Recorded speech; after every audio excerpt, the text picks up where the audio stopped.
Ok, ahora sí, vamos a volver, ahora que ya tenemos la grabación. Disculpen, vamos a retomar. Entonces, vamos a dar inicio nuevamente a esta sesión en la Conferencia Magistral de Derecho Penal organizada por la Escuela de Derecho, Investigación y Formación SDIF, en colaboración con el Ilustre Colegio de Abogados del Callao. Les agradecemos su participación continua y seguir contribuyendo en este espacio de aprendizaje serio y de alto nivel profesional. Tenemos el honor de contar en esta oportunidad con el licenciado Daniel Linares Tuesta, destacado especialista con una sólida trayectoria en la lucha contra el crimen organizado, es licenciado en Administración de Empresas por la Escuela de Negocios de la Universidad de Lima, con formación en la Escuela de Oficiales de la Fuerza Aérea del Perú. Cuenta con el título de Oficial de Aduanas, otorgado por la Escuela Nacional de Aduanas y Adimes, y además es psicofisiólogo forense poligrafista egresado de Latin American Institute for Credibility Assessment. Durante su carrera ha ocupado cargos estratégicos en entidades claves del Estado. Ha sido gerente de operaciones especiales en la SUNED. Hasta marzo del 2025 se desempeñó como intendente de análisis operativo en la Unidad de Inteligencia Financiera del Perú, donde lideró investigaciones vinculadas al lavado de activos, corrupción, minería ilegal, tráfico de drogas y otros delitos financieros complejos. Licenciado Linares ha sido entrevistado por diversos medios nacionales e internacionales como TV Perú, Latina, Epicentro TV y Ojo Público, donde ha compartido sus conocimientos sobre cómo rastrear, bloquear el flujo de dinero ilícito en el sistema financiero. Esta noche compartirá con nosotros su visión técnica y disruptiva sobre la lucha contra el crimen desde el enfoque económico financiero, con base en su experiencia en más de 20 años de inteligencia operativa y análisis criminal. Los invitamos a seguir atentamente su exposición y a participar activamente con preguntas y comentarios al cierre de la misma. Vamos a dar unos minutos al final de la sesión para las preguntas respectivas y con esto le damos la más cordial bienvenida al licenciado Daniel Linares Tuesta y le cedemos la palabra. Muy buenas noches, doctor. Tiene los micrófonos abiertos. Muchas gracias, Hugo. Buenas noches con todos, ilustres profesionales del derecho. Como Hugo mencionó, yo soy un profesional de los números.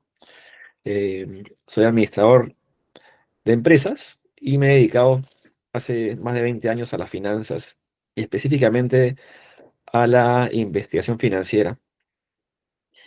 Y entonces, en el tiempo, ¿no? Uno aprende y también de lo que lee, de que la tendencia de hace muchos años para poder luchar contra las organizaciones criminales es básicamente poderles cortar sus líneas financieras, ¿no?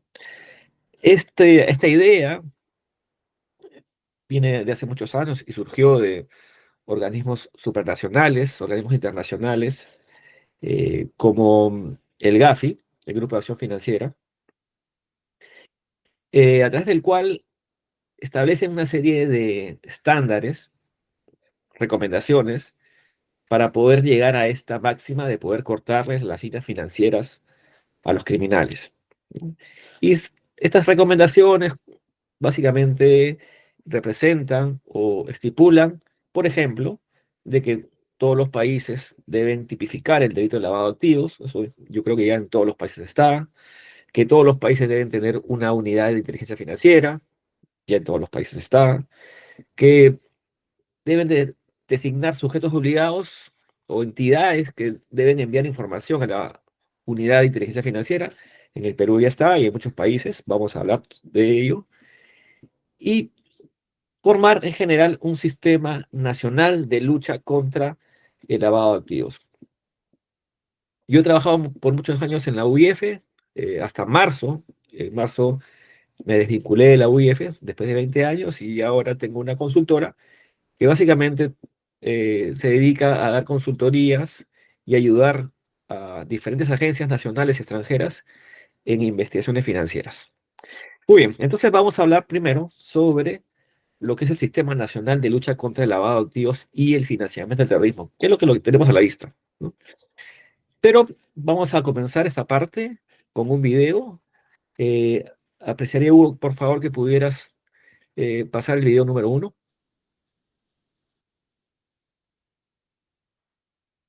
Ok, doctor, dame un Un segundo.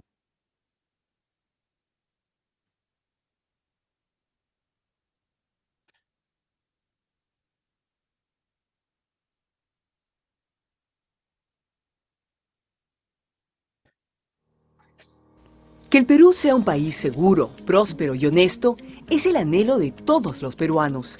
¿Qué nos impide alcanzarlo? 15.000 millones de razones, o mejor dicho, de dólares, que es el monto involucrado en los informes de la Unidad de Inteligencia Financiera por lavado de activos en el periodo 2007 al 2018. Esto equivale al 30% del presupuesto general de la República del año 2018. En el mundo, el estimado del dinero sucio que se lava va desde 500.000 millones a 1 billón de dólares. Pero, ¿qué es el lavado de activos? Es un delito que consiste en dar apariencia de origen lícito a bienes, dinerarios o no, que son el producto de la comisión de cualquier delito que genere ganancias. Toda actividad criminal e ilícita produce dinero sucio. Robo. Piura. El mercado negro de celulares robados genera hasta 15.000 soles semanales. Extorsión. Según los informes de inteligencia financiera, entre el año 2007 al 2018, más de 29 millones de dólares estuvieron involucrados en el delito de extorsión. Corrupción.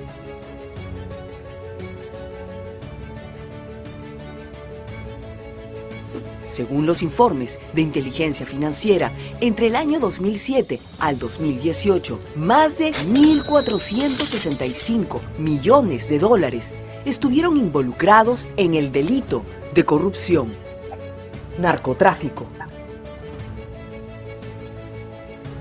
Y según los informes de inteligencia financiera, entre el año 2007 al 2018, 5.439 millones de dólares estuvieron involucrados en el tráfico ilícito de drogas, el mayor generador de violencia en el Perú.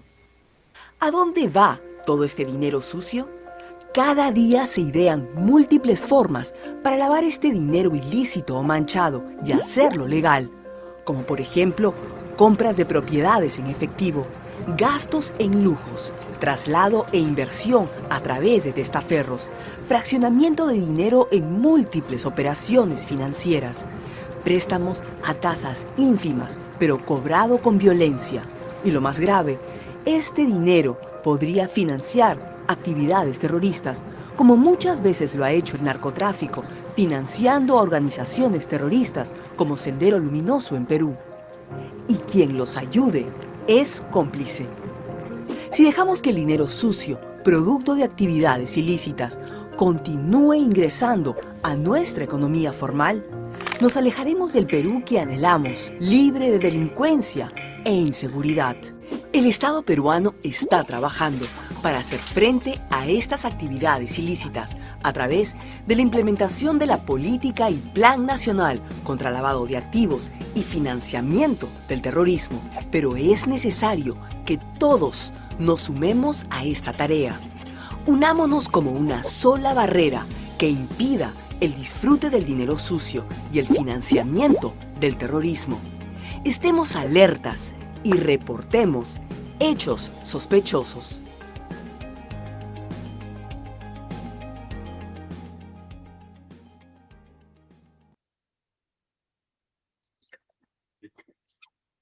Muy bien, hemos comenzado en hacer una revisión.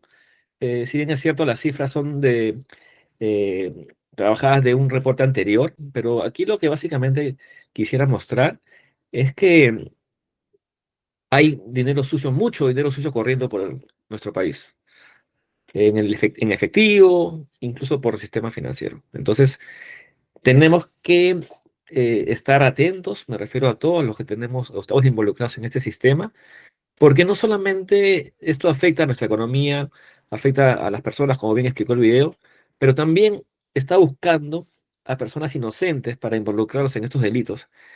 Y eso sucede a cada momento. Muchas veces incluso hijos, padres, inconscientemente reciben dinero de familiares de los delincuentes y terminan involucrados en el delito de lavado de activos. Y es por eso que en este segundo video podemos darnos cuenta de qué tenemos que hacer para estar prevenidos. Por favor, Hugo, si puedes poner el segundo video o el video número 2.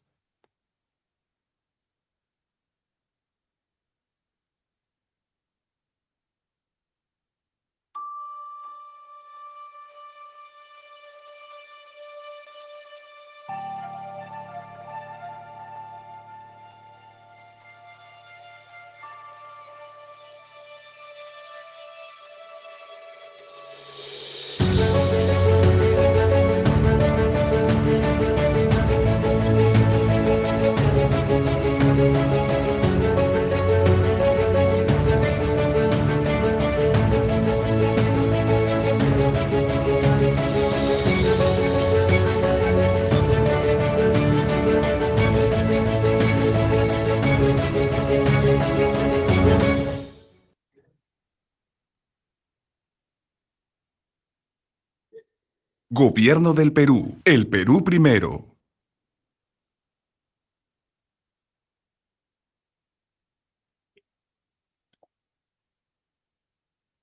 Hugo, me parece que no ha corrido el video 2, o si ha corrido la última parte. ¿Podrías verificar eso, por favor?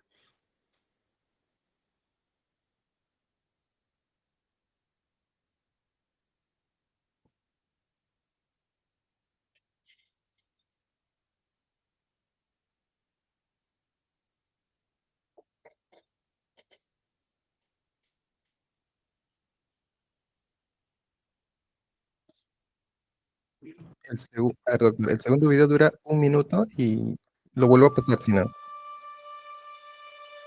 Ujú. ¿Se observa bien?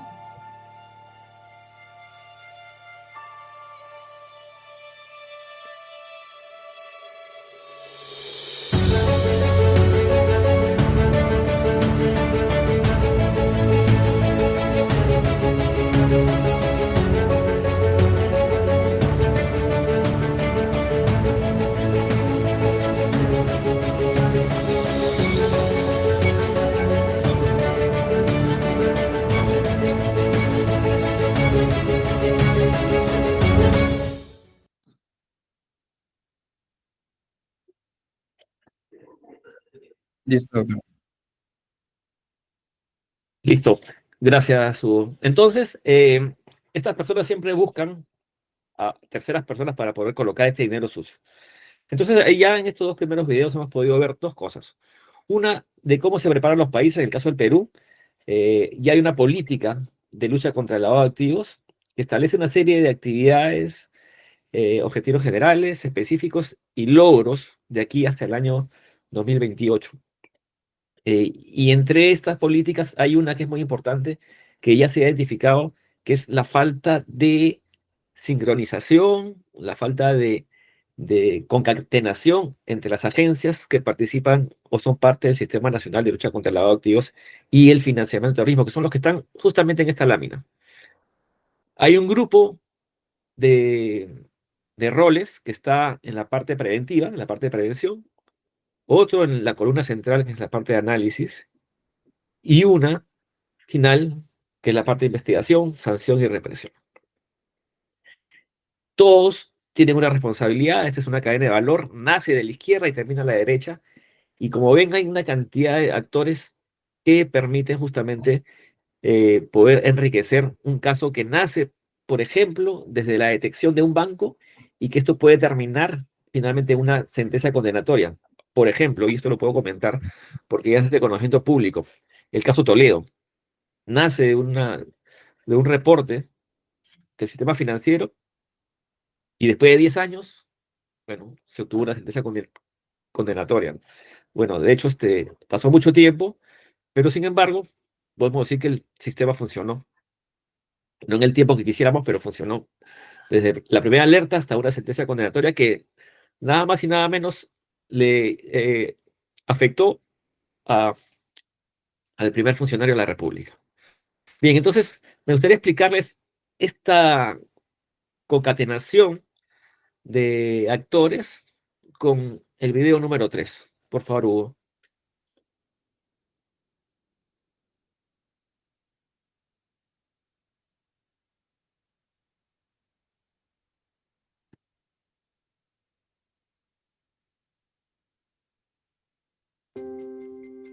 Sistema. Un conjunto de elementos relacionados entre sí que funcionan como un todo. Si un componente falla o falta, este simplemente se detiene. El Sistema Nacional contra el Lavado de Activos y el Financiamiento del Terrorismo del Perú tiene la misión de prevenir, detectar, investigar y sancionar a organizaciones criminales y terroristas que se mantienen activas mediante el flujo de dinero ilícito. En el Perú, los principales actores de este sistema son 1. La Unidad de Inteligencia Financiera, UIF, de la Superintendencia de Banca, Seguros y AFP, SBS. 2. Sujetos obligados y supervisores de sujetos obligados. 3. Ministerio Público y Policía Nacional del Perú. 4. Poder Judicial. Cada uno es clave e indispensable para poner en marcha al Sistema Nacional y sobre todo para garantizar su eficacia. Cuenta con 3 ejes. 1. Prevención. Es el primer ámbito en la lucha contra el lavado de activos y el financiamiento del terrorismo, LAFT. El objetivo es proteger al sector financiero y no financiero de ser utilizados para fines delictivos. Por esta razón, los sujetos obligados, la UIF y los demás supervisores trabajan para prevenir y reducir la ocurrencia de hechos de LAFT. 2. Detección. Aquí, los sujetos obligados mediante sus sistemas de prevención de LAFT envían a la UIF reportes de operaciones sospechosas. Con estos reportes se pone a andar el sistema. No solo los sujetos obligados reportan operaciones sospechosas, también lo pueden hacer sus supervisores. El equipo de especialistas de la UIF es responsable de evaluar e investigar la información recibida y durante este proceso se analiza con las distintas bases de datos a las que accede, intercambia información con otras UIF del mundo y luego de dicho análisis descarta o genera un caso que presume se encuentra vinculado al LAFT. De detectar un caso, elabora un informe de inteligencia financiera que comunica al Ministerio Público. El trabajo de investigación es permanente y cuantioso. Entre enero del 2011 a abril del 2020, la UIF ha emitido 7.551 comunicaciones de inteligencia financiera, informes y reportes y otros. Es importante señalar que la UIF es autónoma y sus investigaciones son financieras. No tiene la capacidad de interceptar comunicaciones, ni denunciar y mucho menos encarcelar. Las comunicaciones de la UIF se concentran en establecer la ruta del dinero o bienes de origen ilícito. 3. Investigación y sanción. En el tercer y último eje, el Ministerio Público, con el apoyo de la Policía Nacional, realiza la investigación penal. La Fiscalía puede solicitar a la UIF un reporte que lo incorpora a la investigación y tiene valor probatorio. Como resultado de su investigación, la Fiscalía determinará si procede o no formalizar una denuncia o investigación preparatoria y, en su oportunidad, acusar a los involucrados en delitos de LAFT. Por su parte, el Poder Judicial es el encargado de sancionarlos penalmente. Condenas. Entre los años 2012-2018, en el Perú se han emitido 91 sentencias condenatorias firmes por lavado de activos, condenándose a un total de 152 personas naturales y 4 personas jurídicas. El éxito del Sistema Nacional contra el Lavado de Activos y el Financiamiento del Terrorismo del Perú impedirá que la criminalidad siga siendo una actividad lucrativa. Si un ciudadano conoce de presuntos hechos de LAFT, puede comunicarlo a través del buzón de Informa UIF o lo puede denunciar directamente ante el Ministerio Público o a la Policía Nacional del Perú. Solo así se podrá construir un país íntegro y seguro.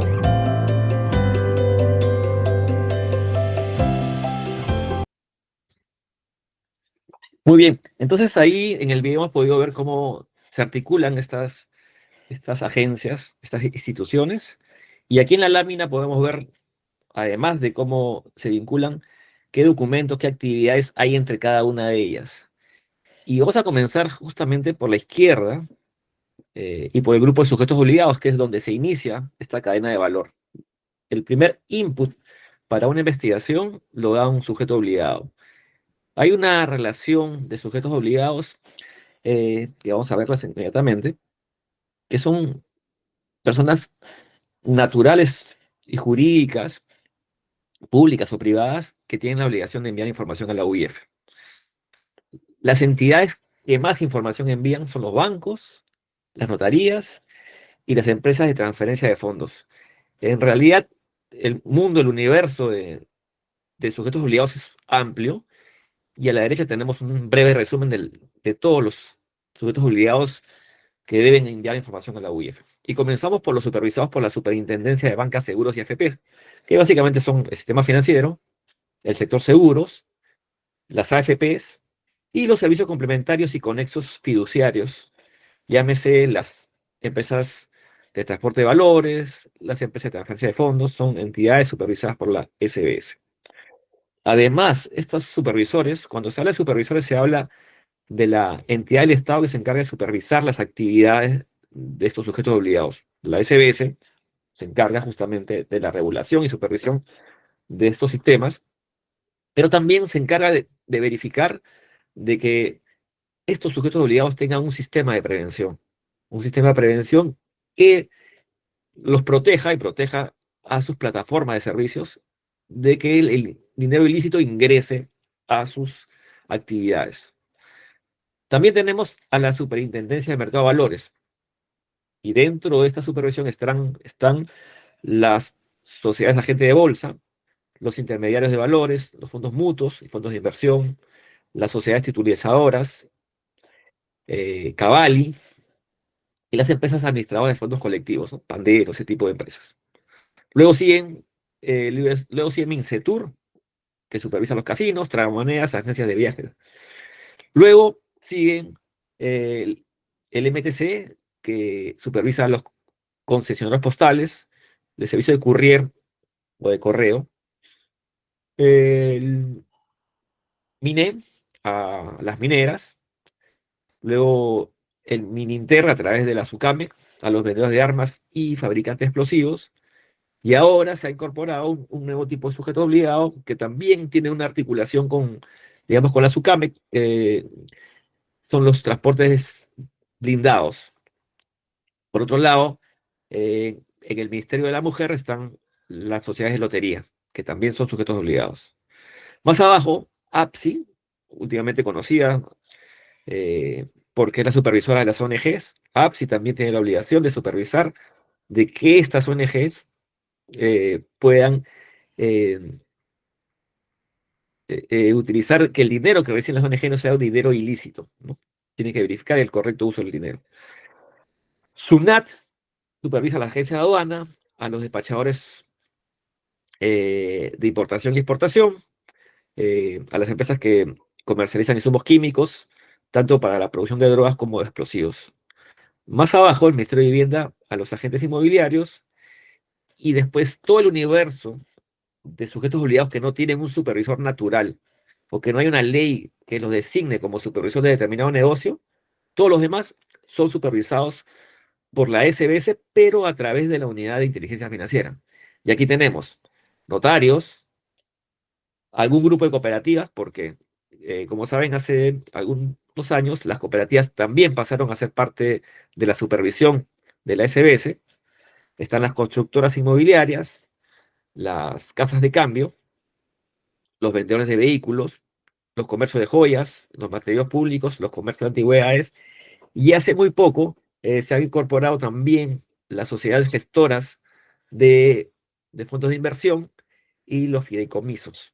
Entonces, en el tiempo, en la medida que aparecen nuevos sectores económicos que puedan ser de riesgo para el lavado de activos, estos son incorporados como sujetos obligados para que estas entidades puedan tener o puedan implementar un sistema de prevención del lavado de activos.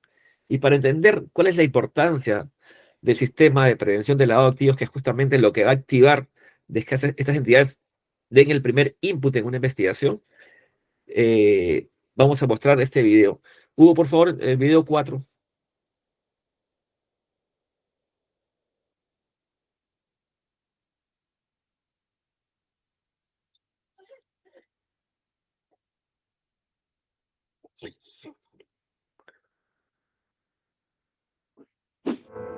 Cada día, a toda hora, debemos tomar decisiones. Nuestra vida es la suma de todas ellas, de las que tomamos y también de las que omitimos. Como sujetos obligados, ustedes saben que hay decisiones que pueden preservar una empresa y otras que las pueden desestabilizar e incluso arruinar. Hoy queremos compartir con ustedes los beneficios de tomar una buena decisión. Al implementar su sistema de prevención de lavado de activos y financiamiento del terrorismo, SPLAFT. Sujetos obligados supervisados por la UIF. Repasemos primero quiénes son sujetos obligados. Es toda persona natural y jurídica que se dedica a actividades financieras como casas de cambio, de préstamos y/o empeño y cooperativas del nivel 1, y no financieras como constructoras, inmobiliarias, agentes inmobiliarios, notarios, empresas mineras, vendedores de autos, maquinaria amarilla, entre otros. Todos los sujetos obligados pertenecen a los sectores de la economía que pueden ser blanco de los delincuentes y de las organizaciones criminales. Ellos los necesitan para legalizar sus ganancias ilícitas. No olvidemos que el origen de ese dinero sucio proviene de actividades que desangran nuestra sociedad: narcotráfico, minería ilegal, corrupción, extorsión, trata de personas, defraudación tributaria y más. De ustedes depende que los delincuentes pasen o no la primera valla en la ruta de lavado. La decisión correcta. Una de las decisiones más importantes que tienen que tomar los sujetos obligados es desarrollar e implementar su sistema de prevención del lavado de activos y del financiamiento del terrorismo, SPLAFT, y así evitar ser sorprendidos por quienes pretenden lavar sus activos. No implementar un SPLAFT puede parecer una decisión fácil de tomar, sin complicaciones. En la práctica, ustedes, como sujetos obligados, habrán elegido tomar el camino más accidentado y sinuoso, sin duda, el más riesgoso. Estas son las consecuencias de no implementar su SPLAFT. Ser multado por la SBS hasta por 100 unidades impositivas tributarias y las COPAC hasta por 150 unidades impositivas tributarias. Aparecer durante 2 años en la lista de sancionados por la SBS, que es de acceso público. Daño a su imagen y reputación, poniendo en juego el valor de su marca. Denuncia, investigación fiscal y un largo y costoso proceso judicial. Las pérdidas y daños que puede sufrir un negocio al ser utilizado para lavar dinero de origen ilícito siempre serán mayores que las ganancias obtenidas al realizar una operación con un delincuente u organización delictiva. En cambio, los beneficios al tomar la decisión correcta abundan. No solo se está cumpliendo con la ley, también se está impidiendo que los criminales disfruten de sus ganancias mal habidas y evitan sanciones y multas. Evitan ser utilizados por los lavadores de activos. Mantener una buena reputación frente a tus clientes y proveedores. Cada año se lavan activos por miles de millones de dólares en todo el mundo. Una cifra inmoral, amasada con cinismo y violencia. Debemos impedir que el Perú contribuya a engrosarla. ¿Qué país queremos construir? De las decisiones que ustedes tomen también depende el resultado.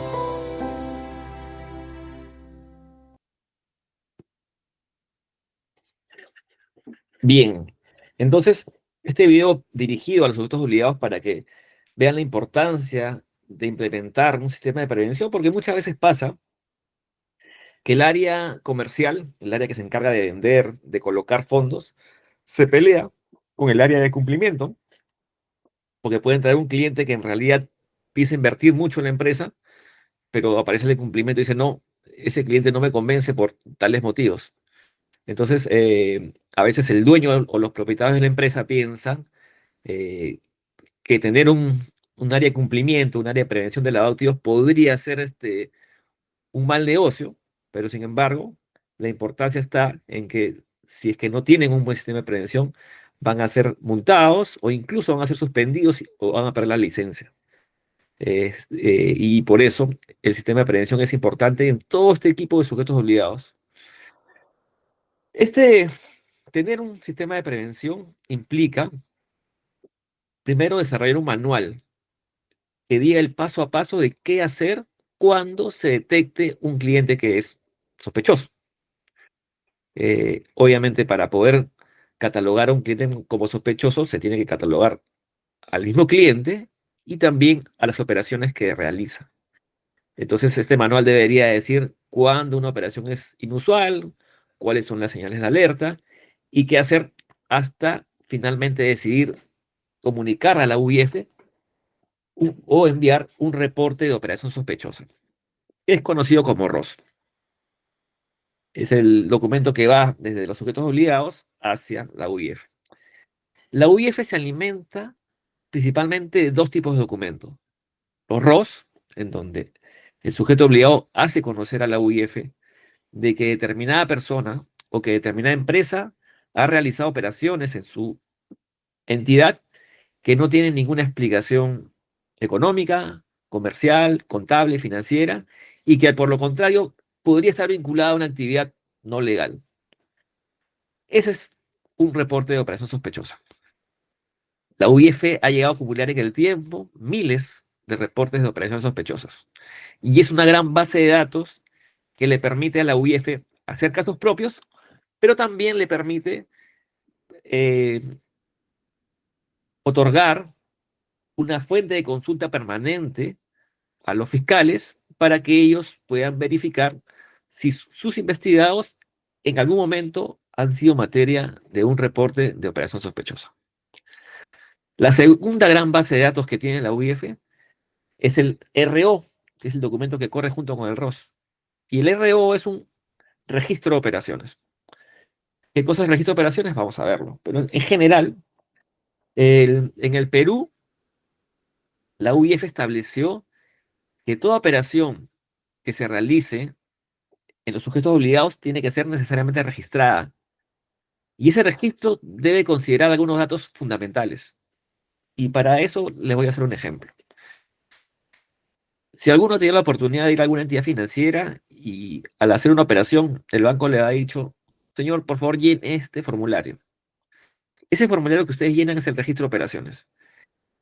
Que lo que exige el registro de operaciones es que, voy a poner un caso de un depósito, por ejemplo, de $15,000. Digamos que yo voy al banco con $15,000 en efectivo y lo deposito en mi cuenta. En este caso, la norma lo que exige es que las entidades registren tres roles. El primero, la persona que ordena la operación. Segundo, la persona que la ejecuta. Y tercero, la persona que se beneficia. En estos tres casos puede ser una persona jurídica o una persona natural, excepto el que ejecuta, porque ejecuta siempre es una persona natural. Lo puede ordenar una empresa y se puede beneficiar de la operación una empresa. Entonces, si yo voy al banco y deposito $15,000 en mi cuenta, yo sería el que ordena la operación, el que la ejecuta en ventanilla y el que se beneficia porque el dinero va a mi cuenta. Pero si por otro lado yo le digo a mi hijo, por favor deposita $15,000 en la cuenta de tu mamá, y yo sería el ordenante, mi hijo sería el ejecutante, el que va a ventanilla, y mi esposa sería el beneficiaria o la beneficiaria de la operación. Esos datos son fundamentales, además de, obviamente, el monto de la operación, la fecha, el tipo de operación, en dónde se realizó la operación, eh, el- la identificación de las personas que participan en la operación Toda esa data abundante es remitida a la UIF al, al 15º día, o al 10º día, perdón, determinado el mes. Por ejemplo, terminó junio, el 10 de julio ya toda esa información debería estar acumulada ya en la UIF. Entonces, es una buena cantidad de información que llega a la UIF. Ojo que estas operaciones no son sospechosas, simplemente son operaciones que cruzaron o pasaron determinado umbral. Y la información es vital para que las unidades de inteligencia financiera puedan hacer que construir rutas de dinero. Entonces vamos a ver un poco sobre el tema del registro de operaciones. En el caso del sistema financiero, tenemos que el umbral al cual me he estado refiriendo es de, básicamente en los bancos, es de $10.000. En el caso de las empresas de transferencia de fondos, es de $2.500. En el caso de las compañías de seguro, es $1.500 para efectos de seguros de vida con componente de ahorro o inversión. Pero para el caso del resto de primas es de $10.000.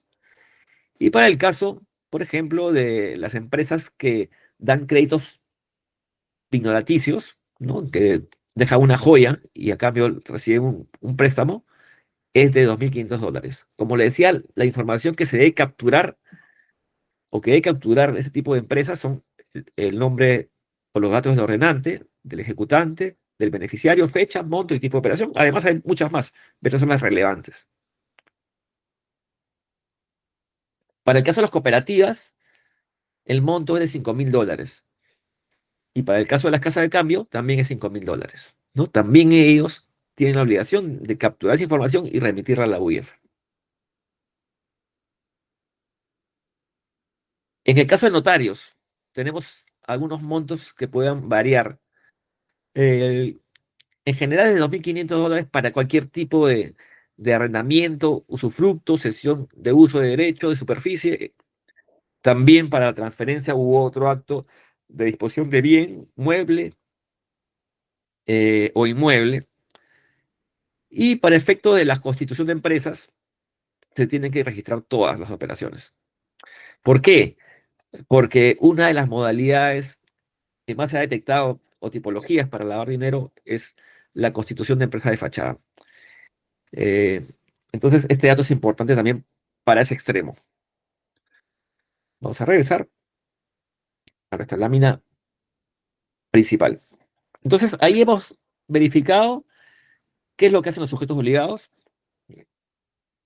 Y ahora vamos a ver qué hacen los supervisores. Yo ya había adelantado que los supervisores son entidades que verifican que estos sujetos obligados cumplan con la normatividad de tener un sistema de prevención y no solamente que cumplan con tener el sistema de prevención, sino que este funcione. Y hay una serie de visitas donde ponen a prueba este sistema.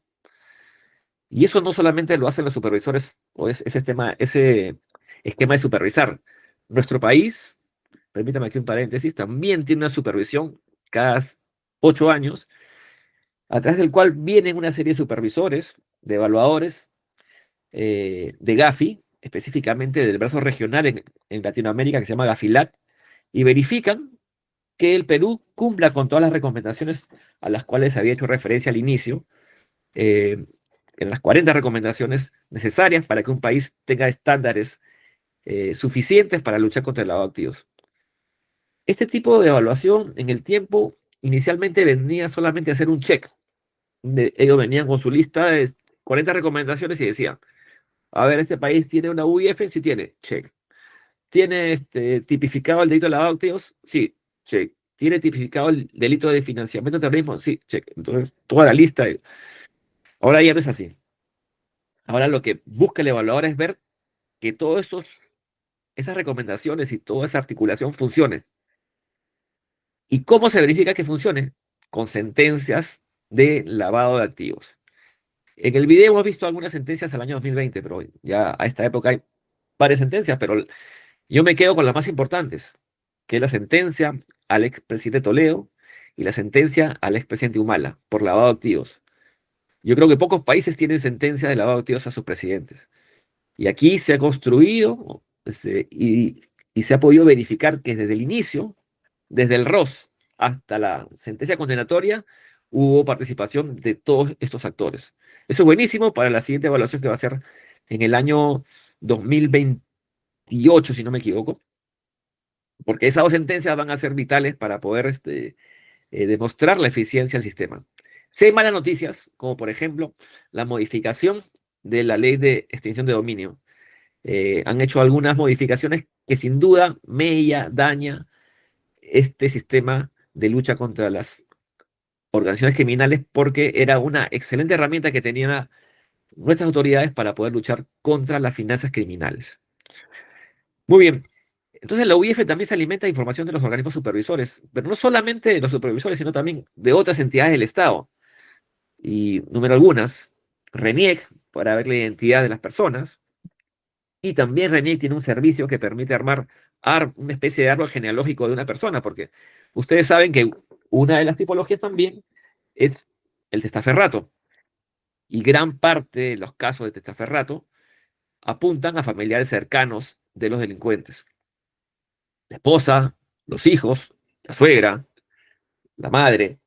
Entonces, para poder identificar de manera rápida quiénes son los familiares directos, RENIEC tiene un servicio que le ofrece a las autoridades. Entonces, RENIEC es una excelente base de datos, así como lo es también registros públicos.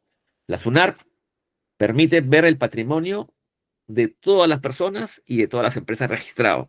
Entonces, si uno quiere ver o evaluar en un análisis patrimonial, tiene tres fuentes importantes. Sistema financiero, para ver que tienen bancos. El sistema de mercado de valores, para ver que tienen inversiones. Y SUNAR, para ver qué patrimonio tiene inscribible, ¿no? Son las principales bases de datos. Obviamente han salido más en el tiempo. Y vamos a hablar seguramente de los criptoactivos, ¿no? Ya es una nueva modernidad para poder tener patrimonio. Así como registros públicos, también es importante que todas esas operaciones sospechosas se crucen con un ingrediente importante, que es tener referencias criminales.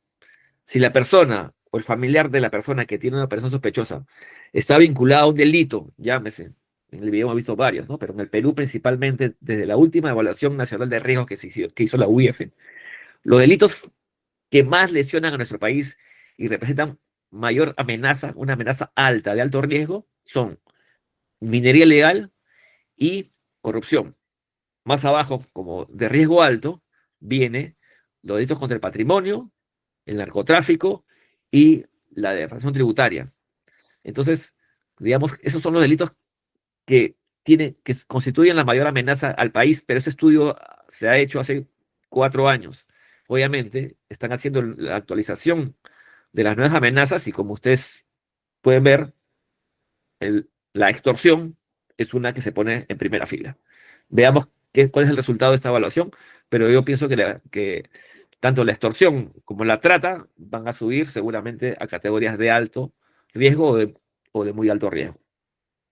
Entonces, es importante que la UIF tenga acceso directo a ver referencias criminales tanto del Ministerio Público, condenas del Poder Judicial y, por supuesto, que también la información que maneja la policía es sumamente relevante.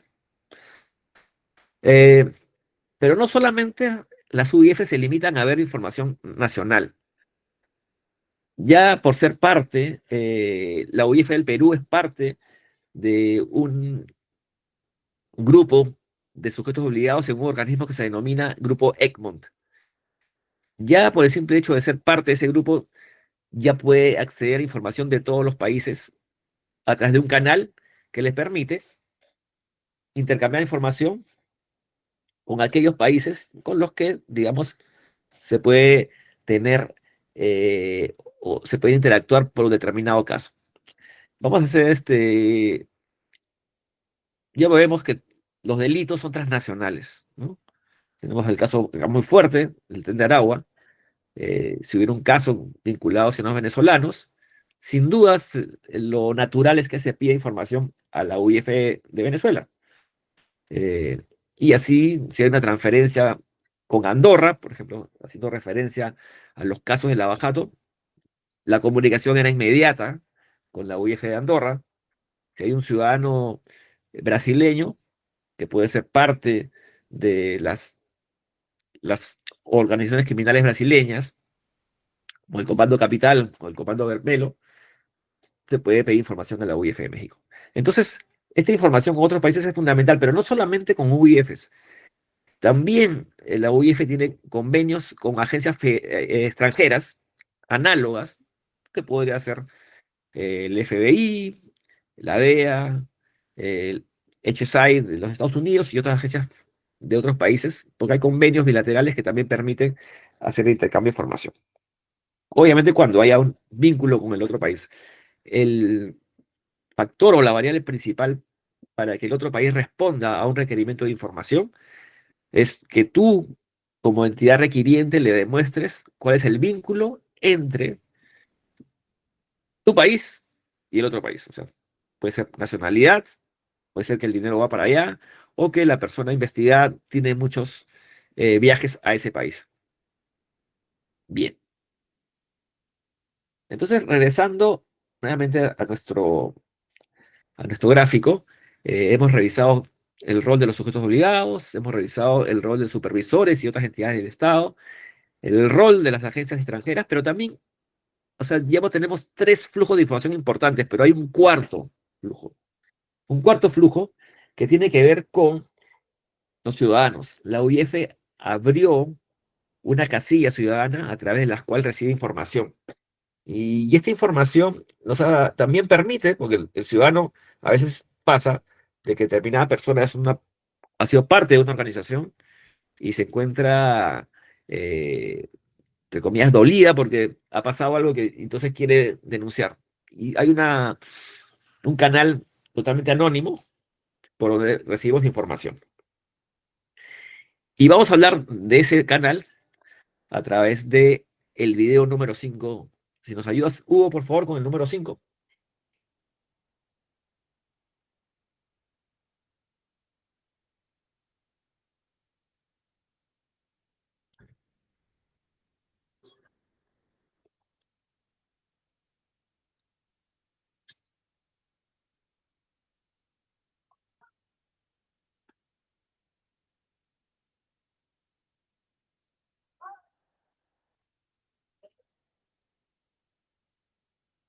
Hugo, solamente me confirmas que has escuchado el apoyo que te hemos pedido para ver el video 5.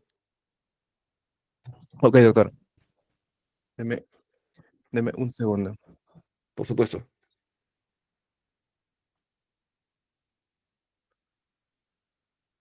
Perú es campeón en múltiples canchas, pero no todos están jugando limpio. El lavado de activos y el financiamiento del terrorismo son un juego sucio que nos golpea a todos. Pero jugando unidos y en equipo, podemos ayudar al Estado a detenerlos. ¿Cómo? Comunicando hechos sospechosos en Informa de la Unidad de Inteligencia Financiera. Es una jugada sencilla. Se informa uno o más hechos. Tienes que estar seguro. Y si envías pruebas, será más sólida la información. No es necesario identificarse, puedes comunicarlo anónimamente. Y así vamos armando una barrera, frenando a los que le cometen faltas al país. Ganemos este partido contra el lavado de activos y el financiamiento del terrorismo.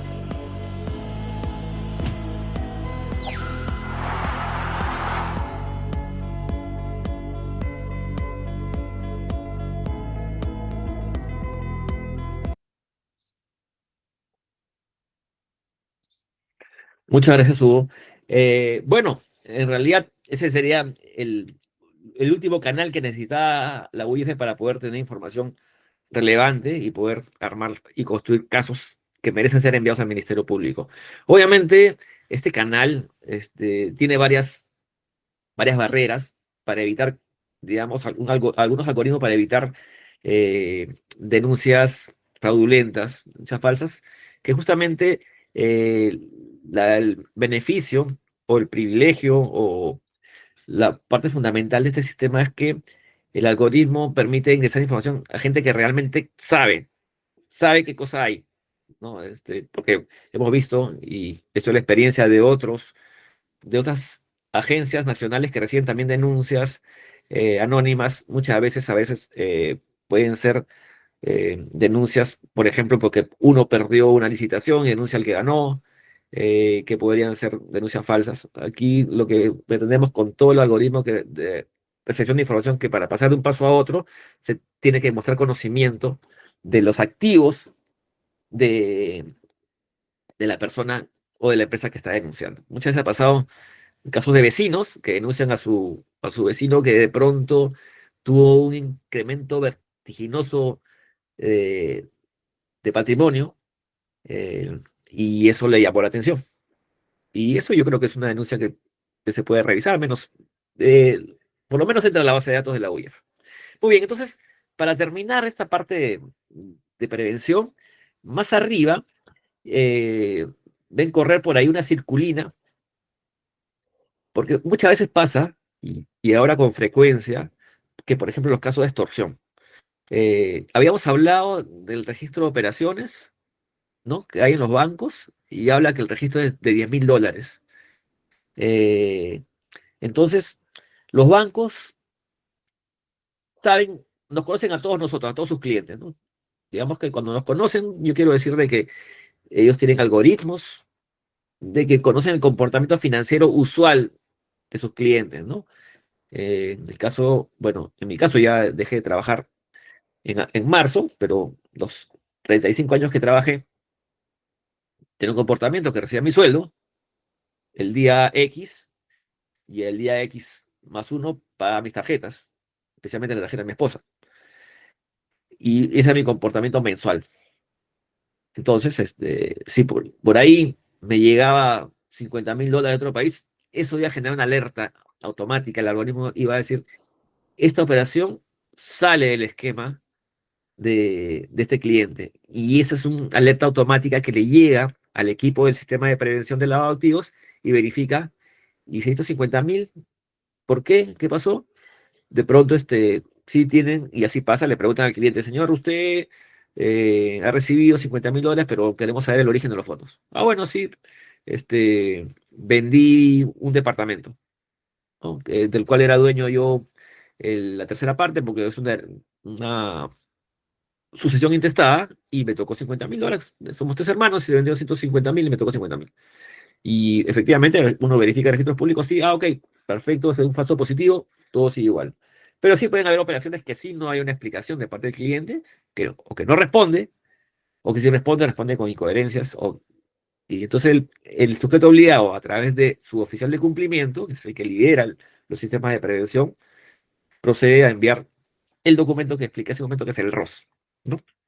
Pero, ¿qué pasa, por ejemplo, con los delitos de extorsión? Una extorsión ahora puede ser 50 soles, 30 soles, 40, 100, pues, digamos, y eso se da a través de monederos electrónicos como el YAP, el PLIN, que se dan millones de operaciones al día. Entonces, es esa configuración de los algoritmos para poder identificar este tipo de clientes es sumamente compleja. Pero la UIF tiene un sistema a través del cual le puede enviar alertas al sujeto obligado. Por ejemplo, y aquí nuevamente voy a rescatar lo que he comenzado, con lo que comencé la exposición, de mejorar la concatenación de información entre todos los que participan en este sistema. Y sucede mucho, y se ha generado una confianza bastante virtuosa entre la UIF y los actores, tanto de la izquierda como de la derecha, ¿no? Voy a hablar un caso en particular de la policía. La policía puede tener algún dato relevante de una cuenta. Y puede ser, por ejemplo, que traiga datos de un YAPE que siempre recibe pagos extorsivos por denuncias ciudadanas. Entonces esa información llega a la UIF, y la UIF se la envía inmediatamente al banco para que le diga, vea que esta cuenta está recibiendo extorsiones. El banco verifica, sí, tiene varios depósitos de 50, 50, 50. Y entonces eso puede generar un ROS. Obviamente, las denuncias por extorsión ahora han colapsado cualquier sistema, porque tenemos denuncias a nivel nacional, en comisarías, y para que eso llegue a la UIF, al momento no llega, simplemente está llegando lo que está en Dirincri, en Lima, en la Avenida España, y algunas de Trujillo, pero imagínense todo lo que hay en otras partes del país no está llegando. Entonces, ahí hay una oportunidad de mejorar, obviamente reforzando todos estos sistemas, sobre todo la UIF, porque la UIF o las UIF son unidades pequeñas. Los que hacen este trabajo no son más de 20 personas. Imagínense para toda la cantidad de denuncias, y eso es extorsión. Imagínense narcotráfico, minería ilegal, corrupción. Entonces, la parte virtuosa de la UIF es que tiene sistemas que ayudan, ¿no? Pero de todas formas siempre necesita la mano humana para poder interpretar y construir rutas de dinero. Bueno, es un tema que podríamos hablarlo al final, si hay un poco más de tiempo. Pero entonces, estas alertas, vamos a hacer una pequeña definición de las alertas que tenemos. Y resulta justamente, yo hablaba de que la UIF recibe alguna alerta de la policía, o también puede recibir una alerta de otro país, o incluso puede salir de un análisis propio de la UIF. Y esta información que considera relevante, porque de pronto, como les decía, hay operaciones que pueden estar pasando desapercibidas por el sujeto obligado, se les notifica para que ellos evalúen a ese cliente, y eso puede resultar más adelante con un ROS remitido a la UIF, tal y cual lo vemos en el gráfico que está aquí. Por ejemplo, hay un caso, los que recuerdan época de pandemia, el caso Ángeles Negros. El caso Ángeles Negros trataba de una denuncia de un familiar cuyo padre, o de una persona cuyo padre o familiar había fallecido por un caso de COVID. Estoy hablando del año 2020, y sucedía que él denunciaba que en el hospital X le habían ofrecido una cama UCI por el pago de X cantidad de dinero. Entonces la denuncia llegó a la policía, y la policía nos envió el voucher de ese pago. Entonces, a partir de ese pago, la UIF se activa y comienza a construir rutas de dinero para identificar al beneficiario final de ese pago. Y eso parece fundamental, por ejemplo, el registro de operaciones, y ver si es que el dinero se quedó en esa cuenta inicial del pago o fue finalmente a otras cuentas. Nunca se queda en la cuenta inicial. Puede pasar a un nivel, segundo, tercero, cuarto nivel, y ahí podría llegar finalmente al que se benefició de la operación y que podría ser el cerebro de este ilícito. En aquella oportunidad se identificaron algunos médicos que finalmente se quedaban con los fondos. Bien, entonces esas son las alertas que la UIF remite a los sujetos obligados para que tengan información, digamos, relevante que les permita también reforzar sus sistemas de prevención. Muy bien, entonces toda esta información que llega a la UIF es analizada, y hay algo importante, es priorizada. Yo les comentaba que hay algunos delitos que merecen mayor tratamiento. Digamos, si la UIF hace 100 casos al año, por lo menos la mitad de los casos deberían estar apuntando a los delitos de alta o de alto, que constituyen un alto riesgo o una mayor amenaza al país, ¿no? Entonces, eso justamente es la priorización de casos. Como les decía, las UIF son unidades pequeñas y se debe abordar los casos que mayor daño hacen al país. Y es así como funcionan las UIFs. Esa información es analizada, eh, valorada, tratada, y finalmente, cuando se encuentran elementos de un caso de lavado de activos, es remitida al Ministerio Público. Y aquí más o menos voy a mostrar cómo es que se remite la información al Ministerio Público. Se remite a partir de diferentes documentos que están en la ley. El primero es el informe de inteligencia financiera. El segundo es la nota de inteligencia financiera espontánea. El tercero es el reporte UIF. El siguiente es la nota de inteligencia financiera, a secas. Noten la diferencia con la otra que se llama NIFE. Y finalmente el reporte de acreditación. Vamos a ver el principal porque ese es, digamos, el producto estrella de la UIF, que envía ya como un caso bastante maduro para que el Ministerio Público tome la posta de lo trabajado por la UIF. Y vamos a comenzar a hablar con cuál es la estructura del informe de inteligencia financiera. Como todo informe, tiene que identificar quiénes son. Y para saber quiénes son, tienen que ser perfectamente identificados. Nombres y apellidos, documento de identidad, fecha de nacimiento. Como le decía, es importante ver si las personas que participan tienen antecedentes. Igual, las personas jurídicas, las personas nacionales, extranjeras. Entonces, lo primero que se hace es saber de quiénes está hablando. Luego, el- lo que se tiene que hacer, o lo que hace la UIF, es trabajar sus indicios. Los indicios resultan, básicamente, del modelo de la metodología de la investigación científica, y los indicios resultan o sustentan finalmente la hipótesis. Y la hipótesis de la UIF siempre va a ser de que estamos ante un caso de lavado de activos, ante un caso de financiamiento de terrorismo o ante un caso de un delito precedente. Los indicios se sustentan en hechos y los hechos se sustentan justamente o se extraen de todas las bases de datos que les venía explicando, que son los sujetos obligados, de las entidades del Estado, de los supervisores, del extranjero o de los ciudadanos. Entonces, esos hechos son articulados, tratados y son los que permiten sustentar un indicio. Por ejemplo, si un indicio es, yo considero que que, o como UIF, esta es una empresa de fachada, ese es un indicio, ¿no? No es una afirmación. Indicio, entonces, ¿cuáles son los hechos que para la UIF constituyen un indicio de que la empresa analizada es una empresa de fachada? Por ejemplo, que la empresa fue constituida recientemente. Número dos, que el capital social de la empresa puede ser de 1.000 soles y la empresa movió millones en el sistema financiero. Que la empresa, a pesar de que mueve millones, no tiene ningún crédito en el sistema financiero, no se conoce cómo se financia para mover esos millones, no tiene capital social. Y si no tiene crédito en el sistema financiero, raro que mueva tantos millones. No tiene trabajadores, una empresa millonaria que no tiene trabajadores, y así hay una serie de hechos que son los que sustentan los indicios, y así sucede para efectos decir si una persona podría ser un testaferro, y etcétera, etcétera. Entonces, esa es más o menos la construcción de los indicios o la metodología de investigación dentro de la UIF.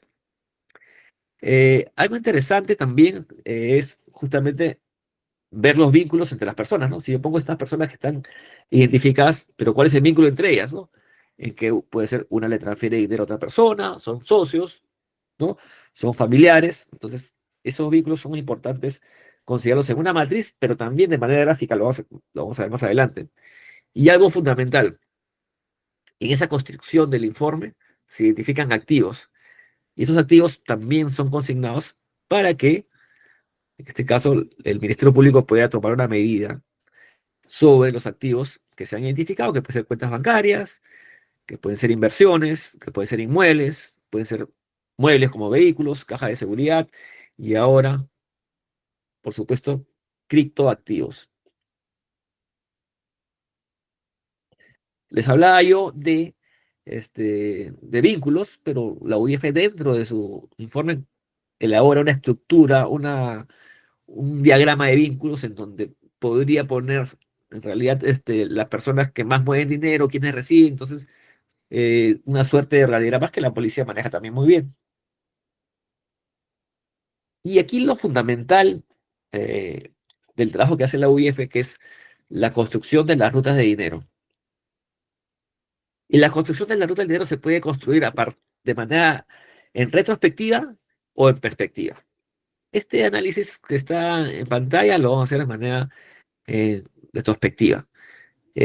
Por ejemplo, ¿qué pasa si es que en una investigación eh, vinculada a minería ilegal, nuestras autoridades van a la zona de protección donde está restringido, está prohibido hacer minería ilegal y encuentran una maquinaria amarilla como la que está en pantalla? Esta maquinaria puede costar 350.000 dólares, no menos.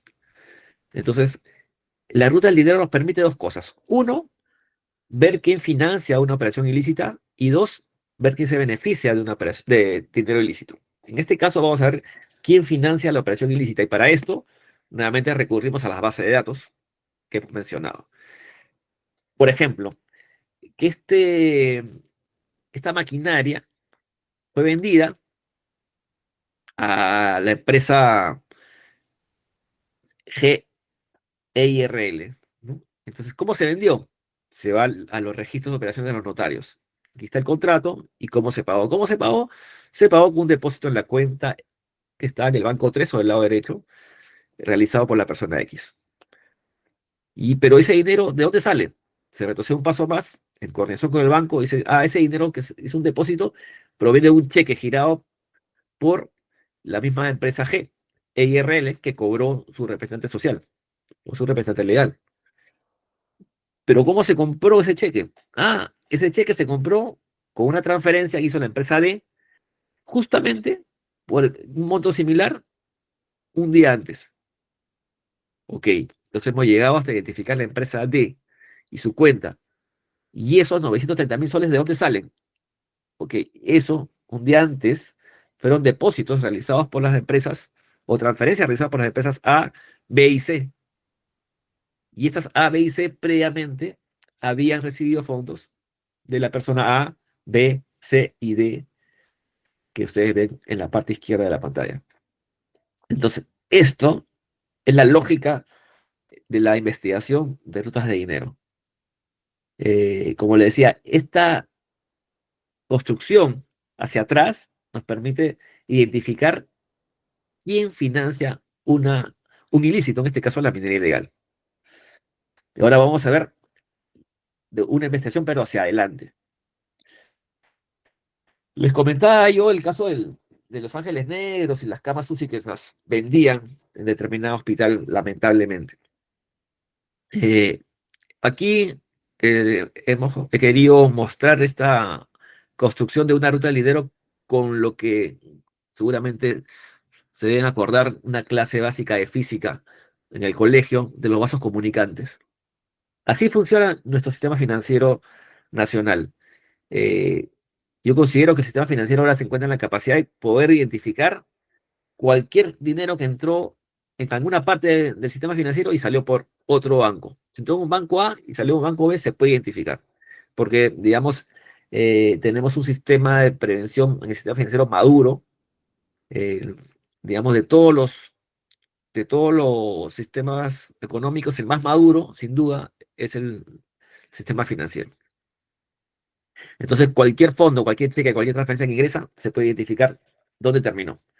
Y esta es la lógica que usamos, por ejemplo, en el caso de los casos lavajato, ¿no? Hablamos de Andorra, que es el lugar donde normalmente las empresas brasileñas pagaban las coimas, ponían el dinero en una cuenta de una empresa que era constituida en Panamá, pero tenía cuentas en Andorra. Y en Panamá, cuando uno iba a ver quién era el dueño, no se podía ver porque solamente había un representante, un estudio de abogados en Panamá. Entonces, y ahí nuevamente vemos el tema de la concatenación y la confianza entre agencias, ¿no? Había confianza con el Ministerio Público, donde ellos podían decirnos, tenemos una delación, una delación premiada, donde sabemos que esta transferencia que vino en tal fecha, esta transferencia que vino en tal fecha, provino justamente de una coima pagada en Andorra. Entonces, se identificaba la transferencia que vino de Andorra a un banco peruano, y ahí ubicamos a la primera cuenta, que es el primer tanque que está encima, que es la puerta de entrada o la ventana a través del cual el dinero ilícito se metió a nuestro sistema financiero. Y a partir de esa primera transferencia, que pudo ser, digamos, de $1.000.000, hubieron dos transferencias, una de $500.000 y la otra también, que se fueron a otras cuentas en otros bancos. Pero ya tenemos identificado una primera empresa y el dinero comienza a fluir como agua en el sistema financiero. Fluye como agua, pero se puede identificar. No es que se va a perder la huella. Y se van identificando cuentas, bancos, personas, montos, fechas, y así hasta poder identificar al beneficiario final de las operaciones o de este dinero, en este caso de estos fondos ilícitos que vinieron de Andorra. ¿Y qué es lo que se encuentra o qué se puede encontrar?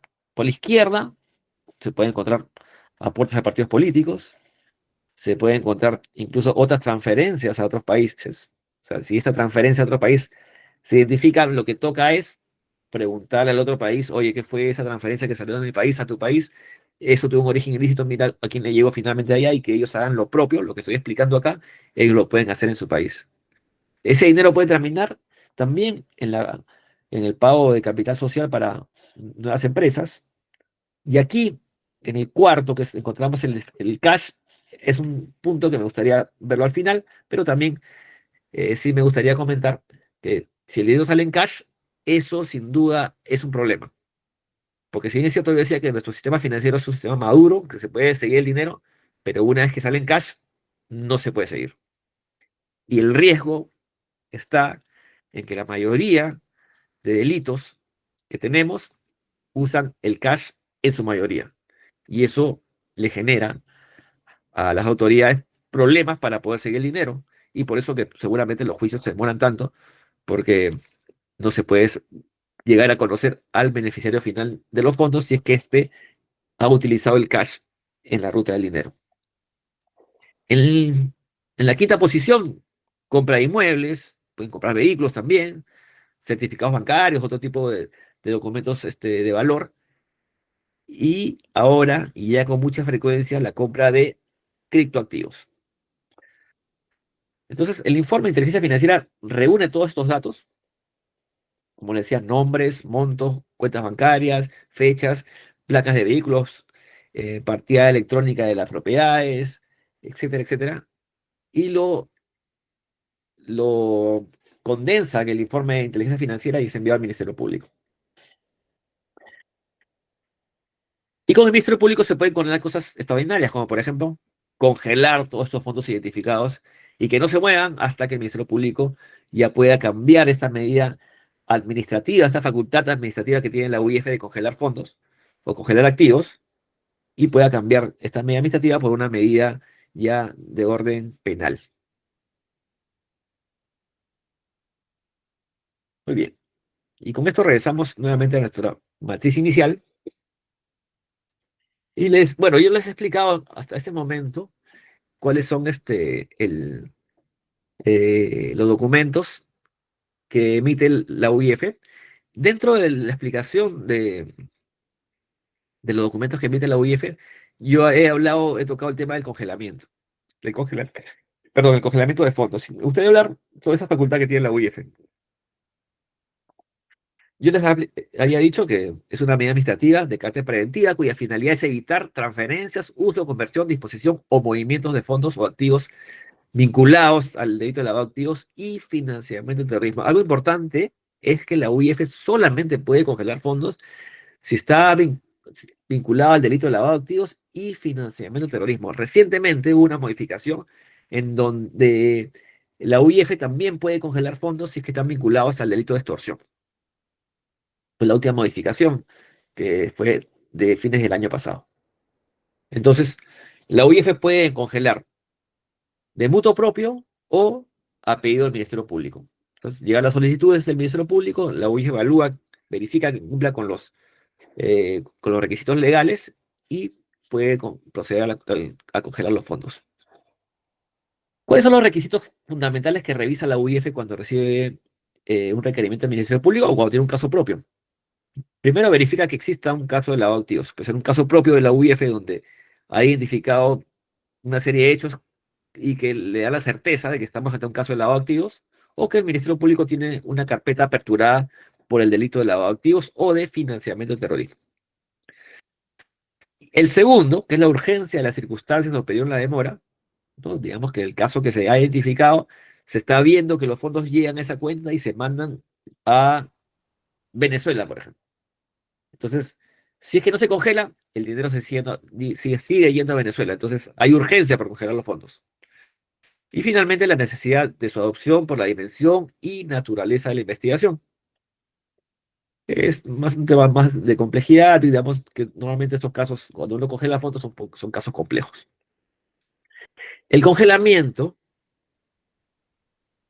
la UIF lo aplica de manera electrónica. Manda una instrucción a través de un oficio múltiple y le llega a todas las entidades que están sobre el lado derecho: bancos, empresas de transferencia de fondos, cooperativas, a Cavalli, que es el que administra las inversiones, y otros sujetos obligados que podrían ser ahora los que administran también criptoactivos. Entonces, ellos tienen que responder en 24 horas y decir si es que hay activos o no hay activos, o hay fondos o no hay fondos en sus entidades. No, si hay fondos, perfectos, y están congelados, pero si no hay, ya sabemos que en esa entidad no hay fondos. Entonces, en paralelo, ¿no? Mientras que la UIF congela los fondos, también le dice a el Poder Judicial, en 24 horas de haber aplicado la medida de congelamiento, le pide que convalide su decisión. Entonces, queda en el Poder Judicial, al juez, poder convalidarlo o revocarlo. Si lo convalida, llega la respuesta a la UIF y se le avisa a las entidades que esta medida administrativa ha sido convalidada por el Poder Judicial. Entonces, el juez determina el tiempo del congelamiento y el caso es enviado, se comunica también al Ministerio Público y se le dice, bueno, este caso ya tiene fondos congelados hasta tal fecha. Entonces el flujo, de manera resumida, funciona así. Por un lado, es la comunicación con los sujetos obligados y por otro lado, la comunicación con el Poder Judicial para obtener la convalidación. Y una vez que termina este proceso, se comunica al Ministerio Público a través de una nota de inteligencia financiera espontánea. Ahora voy a explicar el detalle. Es un documento muy corto de la OIF donde se dice, bueno, este caso se congelaron tantos millones, hay 1 millón en tal banco, 2 millones en el banco B, hay inversiones por 2 millones, hay una casa, etcétera. Depende a dónde se haya apuntado. Y dice, eso está congelado por 6 meses y en ese interín el Ministerio Público queda a su consideración si es que libera ese congelamiento, o, sea, perdón, no es que lo libere, sino si es que decide de que esos activos congelados puedan ser materia de un requerimiento de incautación ya dentro ya del proceso penal. Muy bien. Entonces, esa era la parte del congelamiento, pero no solamente la OIF congela por temas de lavado de activos, también por financiamiento del terrorismo o porque están en listas internacionales de terroristas. Y para ver ese extremo del congelamiento, vamos a pedirle apoyo a nuestro amigo Hugo y que nos pueda proyectar el video número 6. Hugo, por favor.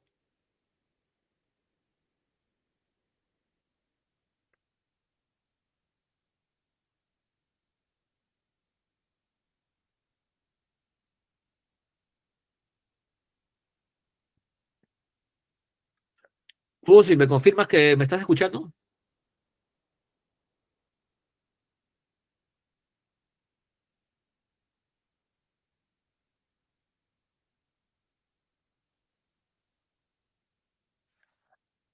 Estimado No, Hugo, son 5 videos, doctor. ah, ok, no se copió, te los puedo pasar ahorita, los tengo acá a la mano. Sí, pásamelo, si no, porque tengo hasta el número 5 nada más. Usted estaba revisando. Ya, antes le pido disculpas a la audiencia y te lo paso si me dictas un correo, porque ahorita estoy sin el WhatsApp a la mano, te lo envío inmediatamente. ¿Se lo escribo en el chat, puede ser, doctor? ¿O se lo le dicto? A ver, un segundo, por favor. Mejor me lo dictas más rápido, porque Ya, lo a tengo ver, en mi correo. Hugo.galindo,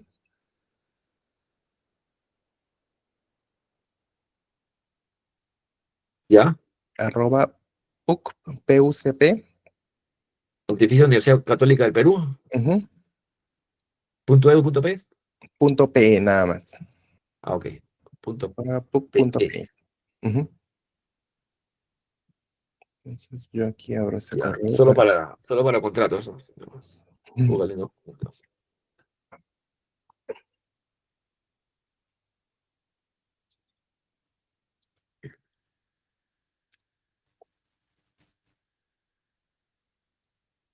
Y ya salió al menos de mi máquina. En tanto, mientras que va llegando el correo a Hugo, el video lo que nos va a demostrar, es que esta facultad de congelamiento de fondos eh, también es una recomendación internacional para que si a un terrorista internacional está por aquí y tiene una cuenta, esa cuenta tiene que ser congelada inmediatamente.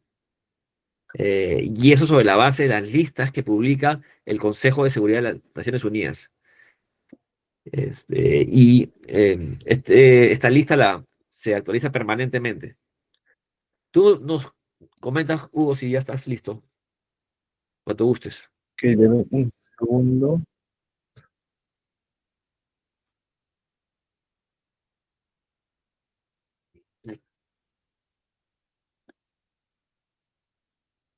¿El 6 y el 7 van uno después del otro o solo uno? Sí, sí, sí, sí, por favor. Los dos, ¿no es cierto? Sí, comienzas con el 6 y terminas con el 7. Ok. Seguidos. Gracias.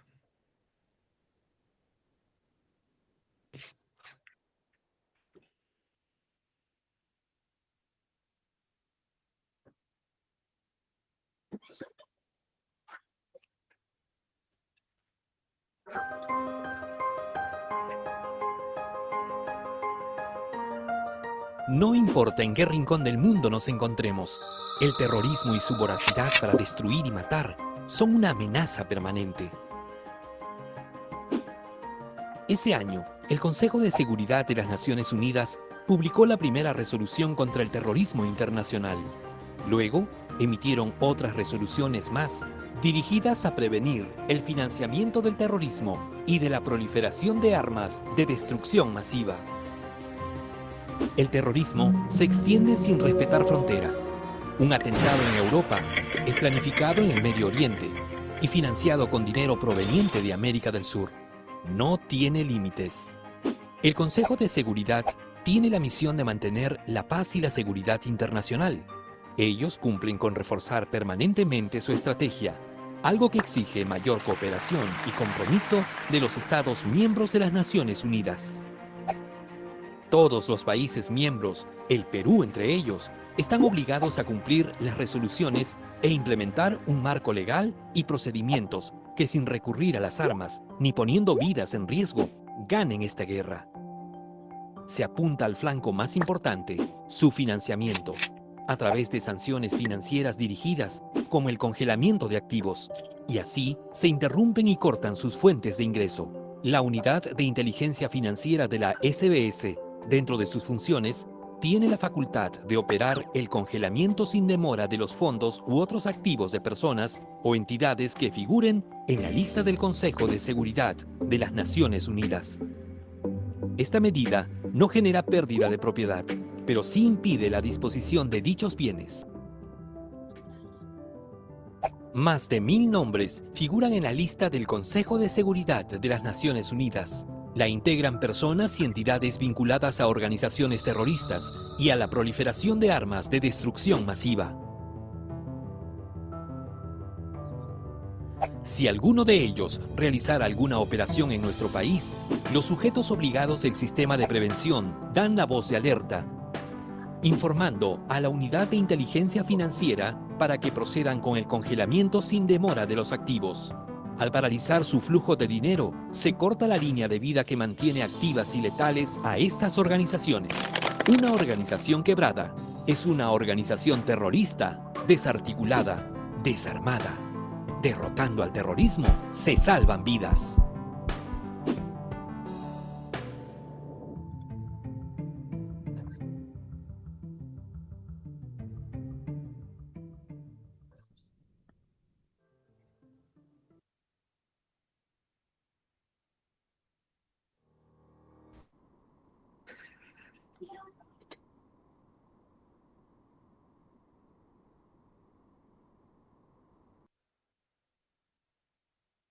Ahora la parte 2, doctor. Adelante, gracias. Las sanciones del Consejo de Seguridad de las Naciones Unidas son medidas que se aplican contra estados, entidades no estatales o individuos que suponen una amenaza para la paz y la seguridad internacional. El Perú es uno de los estados miembros y está en la obligación de cumplir dichas medidas. Los regímenes de sanciones más frecuentes emitidos por Consejo de Seguridad de las Naciones Unidas son las destinadas a la lucha contra el terrorismo, el financiamiento al terrorismo y el financiamiento de la proliferación de armas de destrucción masiva. El congelamiento sin demora de los fondos u otros activos de individuos o entidades listadas por el Consejo de Seguridad de las Naciones Unidas es uno de los mecanismos de prevención más efectivo y pacífico en esta guerra. Este video les explicará el procedimiento de congelamiento de los fondos u otros activos de las personas o entidades listadas por el Consejo de Seguridad de las Naciones Unidas. Pero primero, debemos saber qué significa el congelamiento sin demora. El congelamiento impide la transferencia, conversión, disposición o movimiento de dinero u otros activos de las personas o entidades que figuren en las listas del Consejo de Seguridad. Dejar a los terroristas sin fondos es el camino más directo a desarmarlos en su afán destructor. Comencemos. Publicación y actualización de las listas. El Consejo de Seguridad de Naciones Unidas publica y actualiza las listas de las resoluciones para cada régimen. El Ministerio de Relaciones Exteriores, a través de resoluciones ministeriales publicadas en el Diario Oficial El Peruano, da a conocer las listas. Lo hace en un plazo máximo de 30 días. Paralelamente, la Unidad de Inteligencia Financiera de la SBS publica las listas en su portal web y remite comunicaciones vía correo electrónico a los sujetos obligados sobre las actualizaciones en las listas. Revisión de las listas y comunicación sin demora. El sujeto obligado debe identificar si alguno de sus clientes está en la lista del Consejo de Seguridad de las Naciones Unidas. De encontrar alguna coincidencia, tiene que informar de inmediato a la UIF-SBS a través del portal de prevención de lavado de activos y financiamiento del terrorismo y o por medio físico, adjuntando el formato de reporte. La UIF, luego de verificar la información remitida por el sujeto obligado, envía un oficio ordenando el congelamiento. Ejecución del congelamiento. Los sujetos obligados, una vez recibido el oficio de la UIF-SBS, deben proceder sin demora a ejecutar el congelamiento de fondos u otros activos. Esta ejecución se debe comunicar a la UIF-SBS a través del portal de prevención de lavado de activos y financiamiento del terrorismo y o por medio físico. Convalidación de la medida ante el Poder Judicial. La UIF-SBS, dentro del plazo de 24 horas de dispuesto el congelamiento, solicita su convalidación ante el juez, quien en el mismo término debe resolver. Así se concluye con el proceso. Congelando sin demora se puede impedir que desaparezcan los fondos y otros activos que financian el terrorismo y la proliferación de armas de destrucción masiva. El éxito o fracaso de esta operación dependerá de la rapidez y precisión con la que se ejecute. Derrotar al terrorismo y su financiamiento no solo consolidan el camino hacia la paz y la seguridad internacional. Lo más importante es que salva vidas.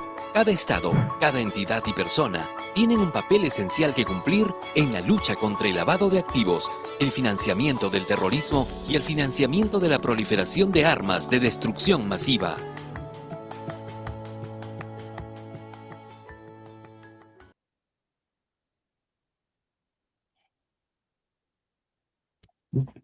Muy bien, muchas gracias, Hugo. Fue la última vez que te molesté con los videos. Gracias por tu ayuda. Y bueno, entonces, esa es la atribución o la facultad que tiene la UIF para congelar fondos. También es una medida, una herramienta fundamental para poder poner a buen recaudo los fondos. Algo importante de los documentos que les mencionaba, que son los documentos que emite la UIF, es que todos estos documentos son documentos que son únicamente de inteligencia y son reservados entre la UIF y el destinatario. Es decir, en este caso, el Ministerio Público no podría usar el informe de inteligencia financiera para o incorporarlo en una carpeta fiscal porque estaría vulnerando el deber de reserva. Entonces, el Ministerio Público debe construir el caso sobre la base ya de los procedimientos formales de una investigación formal. Pero sí, en el año 2012, a través del decreto legislativo 1106, se creó un nuevo documento, que es el reporte UIF. Entonces, este reporte, lo que, digamos, en ese momento se discutió, dijo, la información de la OIF es importante y se debería utilizar. Entonces, ¿qué pasa?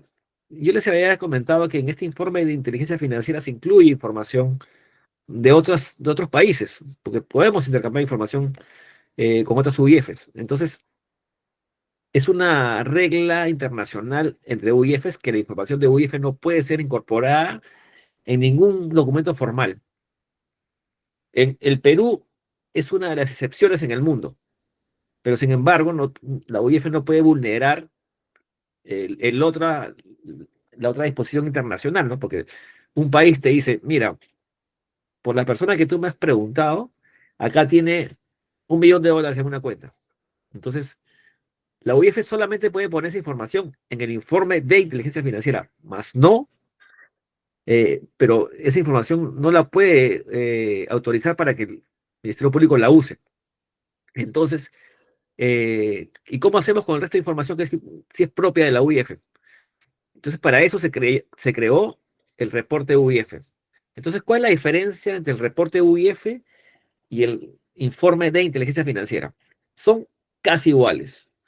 ¿Las diferencias cuáles son? Es que se retira del informe toda la información que viene de otros países, sobre la cual la UIF no tiene autorización para ser eh, compartida de manera formal con otros, en este caso con el Ministerio Público, y también se retira todos los juicios de valor, ¿no? Porque, digamos, de la construcción, y yo les comentaba, de las rutas del dinero, hay algunos juicios de valor que básicamente están en las conclusiones y en la hipótesis, ¿no? Esos también se retiran y lo que el fiscal tiene de manera objetiva o de manera clara es todo lo objetivo. El dinero entró en esta cuenta, pasó por todo este circuito y terminó en manos de este señor, de esta empresa. Eso es indiscutible, es irrebatible, esos son hechos fácticos que cualquier funcionario de la UIF lo puede sustentar, porque de hecho, además de que el reporte UIF puede ser utilizado como un elemento probatorio del Ministerio Público, también el Ministerio Público puede solicitar que los peritos informantes de la OIF se apersonen a las audiencias judiciales y puedan sustentar el reporte UIF. Y como le digo, cualquier funcionario lo puede hacer porque son hechos, es el pan de cada día de los funcionarios el poder hacer rutas de dinero, identificar operaciones financieras y cómo fluyó el dinero o cómo fluyeron los fondos. Entonces, ese elemento es importante sobre los documentos que emite la UIF. Algo adicional, nos queda tiempo para ver justo este último punto, que es el reporte de acreditación, aquí, que es otro de los documentos que la UIF utiliza, que también lo puede usar también el Ministerio Público, porque este documento no está necesariamente vinculado a una investigación de inteligencia, sino a una norma que se dio también en el año, o con el decreto legislativo 1106, a través del cual se prohibió que al Perú, se prohibió a los viajeros se prohibió a los viajeros que ingresen o salgan del país con más de $30.000. Si uno ingresa o sale del país con más de $30.000, los funcionarios de aduanas tienen la obligación de retener los fondos. Entonces, la obligación es, el ciudadano, el viajero puede llevar entre $10.000 y $30.000. Bueno, perdón, entre 0 y $30.000. La diferencia es que a partir de los 10.000 existe la obligación de declarar a la autoridad aduanera que se está llevando más de $10.000. Si está llevando 9.999, no hay obligación de declararlo. Pero si llega a 20.000 y no lo declaró, también SUNAT va a retener los fondos por no haberlo declarado. Entonces, si pasa alguno de estos eventos, dinero no declarado o se excedió, se hace una intervención por parte de SUNAT y el dinero en exceso o el dinero no declarado es internado en el Banco de la Nación y la Fiscalía, bueno, el Banco de la Nación emite un certificado de custodia. Este certificado de custodia es enviado a la UIF junto, perdón, con un informe que hace SUNAT de la intervención, el acta de retención, el acta fiscal y el acta de recepción del Banco de la Nación. Y el intervenido tiene las siguientes opciones si quiere recuperar sus fondos. Tiene que solicitar o ir a la UIF a acreditar de dónde sacó ese dinero que efectivo. Si necesita más plazo, puede pedir una solicitud de ampliación de plazo y tiene que sustentar documentalmente el origen de los fondos. ¿La UIF qué hace? La UIF tiene dos variables que analiza.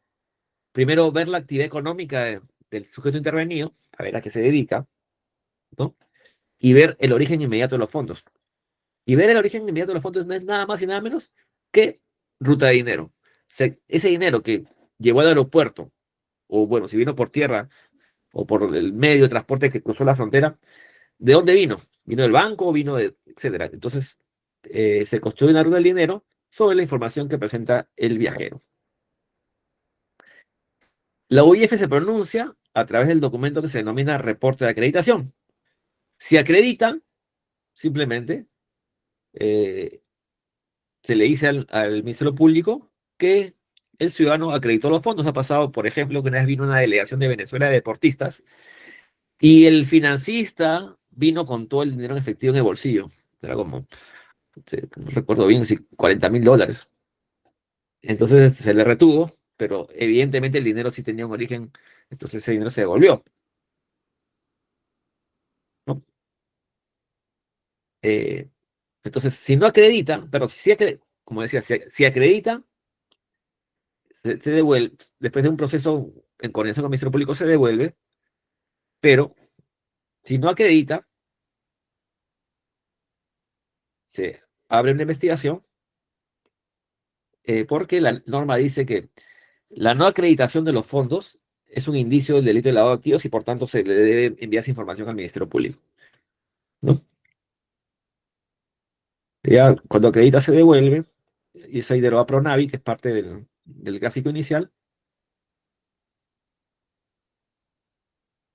y entonces sería una investigación y el reporte de acreditación sí es utilizado por el Ministerio Público tanto por el subsistema de lavado de activos como también por el subsistema de extinción de dominio. Ese es el reporte de acreditación. Bueno, entonces, eh, eso sería todo. Yo quería reforzar un tema que de pronto a algunos les puede interesar. Hay dos temas que hemos tocado, criptoactivos, que es un tema amplio para poderlo ver, pero los criminales están utilizando el sistema de criptoactivos para lavar sus fondos, así como también el segundo que voy a poner mi cargador, está acabando la batería de mi laptop. Y eso es en cuanto al sistema de criptoactivos.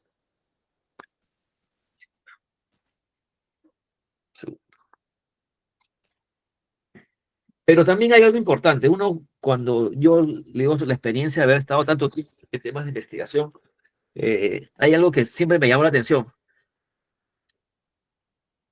Y lo que me llamó la atención fue que, y ya lo había comentado, es que las organizaciones criminales conocen, saben, de que los sistemas están protegidos. Ellos tienen asesores financieros, contables, económicos, y ellos han llegado a la conclusión que la mejor forma de lavar activos, la mejor forma de beneficiarse o disfrutar los fondos ilícitos es en efectivo. Solamente voy a poner un ejemplo que es fundamental, pero hay ejemplos para todos los delitos. Por ejemplo, para el delito de corrupción, tenemos el Club de la Construcción, ¿no?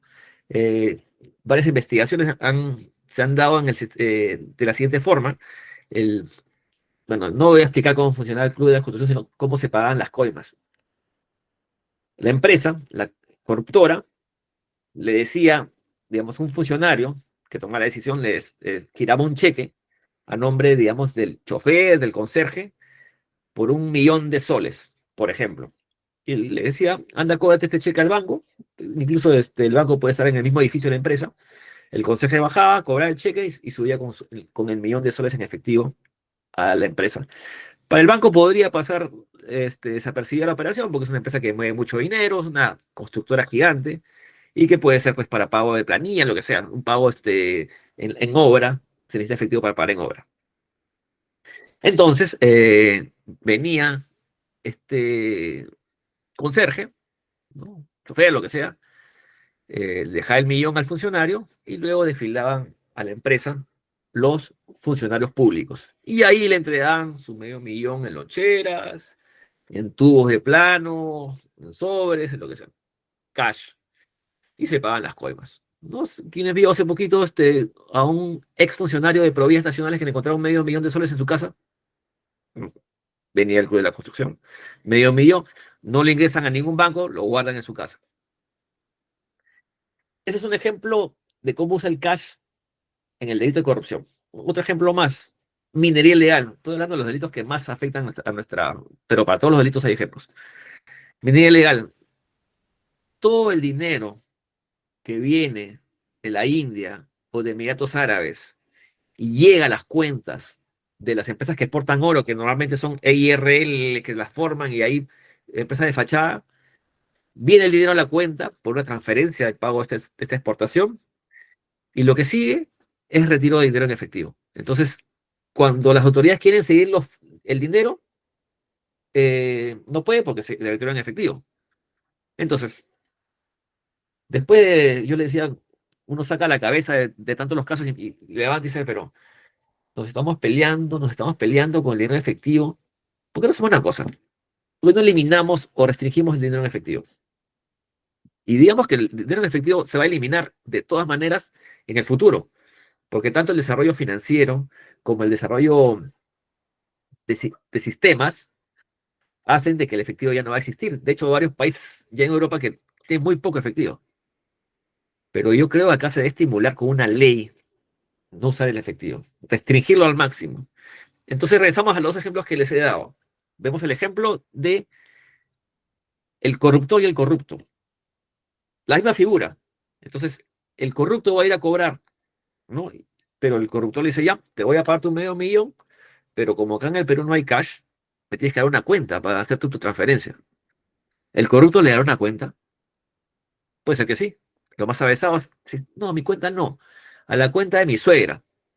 Pero ahí se activan los sistemas de prevención y ya se puede detectar directamente ese pago indebido.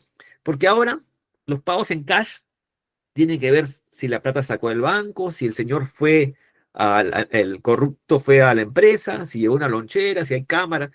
Y en reconstruir todos esos elementos elementos indiciarios para poder saber si es que recibió la plata, se pasan meses, lo que podría hacerse en segundos con un solo registro de operaciones del tema que hemos hablado. Ese es en el caso de corrupción. Y en el caso de minería ilegal, el dinero que llega de minería ilegal, que no podemos saber quién se beneficia porque sale en cash, si no pudieran retirar en cash, tendría que ser transferencias. Y las autoridades pueden seguir la transferencia, así como el ejemplo que les enseñé de cómo hacemos una ruta del dinero en perspectiva, hasta llegar y conocer quiénes son los beneficiarios finales de esos fondos producto de la minería ilegal. Y seguramente va a llegar a la gente que compra las maquinarias María. Bueno, en realidad este tema lo desarrollo con más extensión para los interesados. Solamente tiene que poner en el Google Daniel Linares UIF. He dado unas entrevistas al respecto y me parece que esa es la forma de golpear de manera importante a todas las organizaciones criminales, sea el delito que sea. Todos usan cash. Bueno, yo quiero agradecer su tiempo, quiero agradecerle a Hugo por su paciencia y por haber puesto los videos, y también a ustedes por esas pausas para los videos y por su atención. Nos quedan 10 minutos para poder atender alguna pregunta, algún comentario. Así que pasamos a nuestro moderador, Hugo. Muchas gracias. Muy bien, doctor, muchas gracias por su participación. Si hubiera alguna participación, vamos agradeciendo entonces a nombre de la Escuela de Derecho, Investigación y Formaciones DIF por su participación activa en esta jornada académica. Nos honra haber contado con la presencia brillante y exposición de los ponentes el día de hoy. Bueno, creo que han quedado preguntas, doctor, todo ha quedado claro. Entonces los invitamos cordialmente a seguir participando de las próximas sesiones de esta conferencia magistral en Derecho Penal, donde seguiremos abordando temas de alta relevancia jurídica con destacados especialistas. Gracias nuevamente por su atención y compromiso. Damos por concluida la sesión del día de hoy. Muy buenas noches. Permiso. Muchas gracias.